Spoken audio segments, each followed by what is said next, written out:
সন্তানের মেধাশক্তি কমে যায় মায়েদের দুইটি মারাত্মক ভুলের কারণে। আমাদের মাদের মধ্যে অনেক মা বোন রয়েছেন, অনেক আমলদার, এবং সব মাই চায় তার সন্তানের মেধাশক্তি যেন অনেক প্রখর হয়, কিন্তু অনেক মাদের তাদের সন্তানদের মেধাশক্তি তেমন ভালো হয় না। তারা পেরেশান হয়ে যায় কিভাবে সন্তানের মেধাশক্তি বৃদ্ধি করা যায়, কোনো ইনস্ট্রাকশন রয়েছে কিনা, অথবা আমাদের অ্যাক্টিভিটিতে কোনো ভুল রয়েছে কিনা, এটা অনেকে চিন্তা করে। মারা দুইটি ভুল অনেক সময় করে থাকে, যেটাকে ভুল তারা মনে করে না, যার কারণে সন্তানের মেধাশক্তি বর্তমান জেনারেশনে অনেক কমে যাচ্ছে। নাম্বার ওয়ান যে ভুলটা, এটা কমন একটা ভুল, সেটা হচ্ছে বাচ্চা যখন দুষ্টামি করে, অথবা বাচ্চাকে দুষ্টামি থেকে মুক্ত রাখার জন্য, বাচ্চাকে বিভিন্ন অ্যাক্টিভিটি থেকে মুক্ত রাখার জন্য মারা যে কাজটা করে, মোবাইলের মাধ্যমে অথবা বিভিন্ন ইলেকট্রনিক ডিভাইসের মাধ্যমে তাদেরকে কার্টুন দেখায়, তাদেরকে এই ইলেকট্রনিক ডিভাইস নির্ভর করে ফেলে, ইলেকট্রনিক ডিভাইসে তাদেরকে আসক্ত করে ফেলে। এটা যে কত বড় মারাত্মক ক্ষতি, এটা যদি আপনারা উপলব্ধি করতে পারতেন, এটা জীবনও দিতেন না। দেখেন, আগের জেনারেশনের বাচ্চাগুলোকে নিয়ে একটু চিন্তা ভাবনা করেন, যারা মা রয়েছেন, আপনাদের সময়ে আপনারা যারা বাচ্চা ছিলেন, ওই সময়ের কথাটা একটু খেয়াল করেন। ওই সময় কিন্তু এত বাচ্চারা এত বেশি দুষ্ট ছিল না, এত অ্যাগ্রেসিভ ছিল না, এত মেধা কম ছিল না। এখন অনেক বাচ্চাদের মধ্যে পড়াশোনার মেধা এত কম কেন? কারণ তার ব্রেনটা সে অন্য জায়গায় ব্যয় করে ফেলছে। ছোট্ট বাচ্চাদের, বর্তমান বিজ্ঞানও এটা প্রমাণ করেছে যে শিশুদেরকে যদি এই মোবাইল ফোনে আসক্ত করে দেওয়া হয়, তাহলে শিশুদের উপর এটা একটা মারাত্মক প্রভাব ফেলে, এবং শিশুদের ব্রেন কমানোর ক্ষেত্রে, মেধাশক্তি কমানোর ক্ষেত্রে এটা অনেক বেশি ইফেক্ট ফেলে। সুতরাং মায়েদের কখনোই এই জিনিসটা করা উচিত নয়।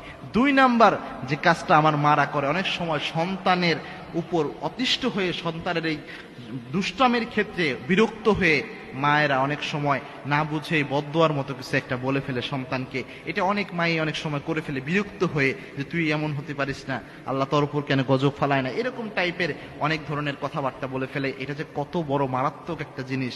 আল্লাহর হাবিব সাল্লাল্লাহু আলাইহি সাল্লাম বলছেন, তিন ব্যক্তির দোয়া আল্লাহ রাব্বুল আলামিন কখনো খালি হাতে ফেরত দেয় না। বাইহাকির বর্ণনা, বিশ্বনবী জানিয়েছেন, এক ব্যক্তি হচ্ছে ওই ব্যক্তি যে তেনারা হচ্ছে আব্বা এবং আম্মা। আব্বা আম্মার দোয়া আল্লাহ রাব্বুল আলামিন খালি হাতে ফেরত দেয় না। তারা দোয়া করলেও আল্লাহ কবুল করে নেয়, বদদোয়া দিলেও আল্লাহ কবুল করে নেয়। কাবা ঘরের একজন কালো ইমাম ছিলেন, সেই ইমামের নাম ছিল শাইখ আদিল আল কালবানি। তিনাকে প্রশ্ন করা হয়েছিল যে আপনি তো কালো মানুষ হওয়া সত্ত্বেও কিভাবে কাবার ইমাম হলেন? সে বলছে, আমার মায়ের বদদোয়া আমাকে কাবার ইমাম বানিয়েছে। সবাই অবাক হয়ে গিয়েছে, মায়ের বদদোয়া কিভাবে কাবার ইমাম বানায়? আদিল আল কালবানি বলছেন, আমার মা অনেক ধার্মিকা মহিলা ছিলেন, অনেক দিনদার মহিলা ছিলেন। আমি অনেক দুষ্টামি করতাম ছোটবেলায়। যখনই আমি দুষ্টামি করতাম, আমার মা কখনো আমাকে বদদোয়া দেওয়ার সময় খারাপ শব্দ ইউজ করতেন না।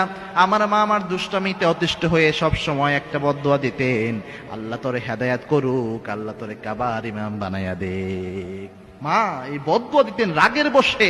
এই বদদোয়া আল্লাহর আরশে কবুল হয়ে গিয়েছে, এবং কি কাবার ইমাম তাকে আল্লাহ রাব্বুল আলামিন বানিয়ে দিয়েছিলেন। সুতরাং এই জিনিসটা থেকে যে জিনিসটা পাওয়া যায়, সেটা হচ্ছে কাবার ইমাম হয়ে গিয়েছিলেন মায়ের বদদোয়ায়। দেখেন, মায়ের বদদোয়া কিন্তু কবুল হয়। আবার জুরাইজ নামে একজন বনী ইসরাইল আল্লাহর ওলি ছিলেন, যিনি তার মায়ের বদদোয়ার কারণে পতিতালয়ের পতিতার ফিতনায় পর্যন্ত পড়ে গিয়েছিলেন। সুতরাং মায়ের দোয়া অনেক বেশি কবুল হয়, মায়ের বদদোয়া অনেক বেশি কবুল হয়। আর বাবা মা এই দুইটা মিস্টেক করে, যার কারণেই আল্লাহ রাব্বুল আলামিন সন্তানের মেধাশক্তি বর্তমানে অনেক কমিয়ে দিচ্ছেন। সন্তানের মেধাশক্তি কমে যায় মায়েদের দুইটি মারাত্মক ভুলের কারণে। আমাদের মাদের মধ্যে অনেক মা বোন রয়েছেন, অনেক আমলদার, এবং সব মাই চায় তার সন্তানের মেধাশক্তি যেন অনেক প্রখর হয়, কিন্তু অনেক মাদের তাদের সন্তানদের মেধাশক্তি তেমন ভালো হয় না। তারা পেরেশান হয়ে যায় কিভাবে সন্তানের মেধাশক্তি বৃদ্ধি করা যায়, কোনো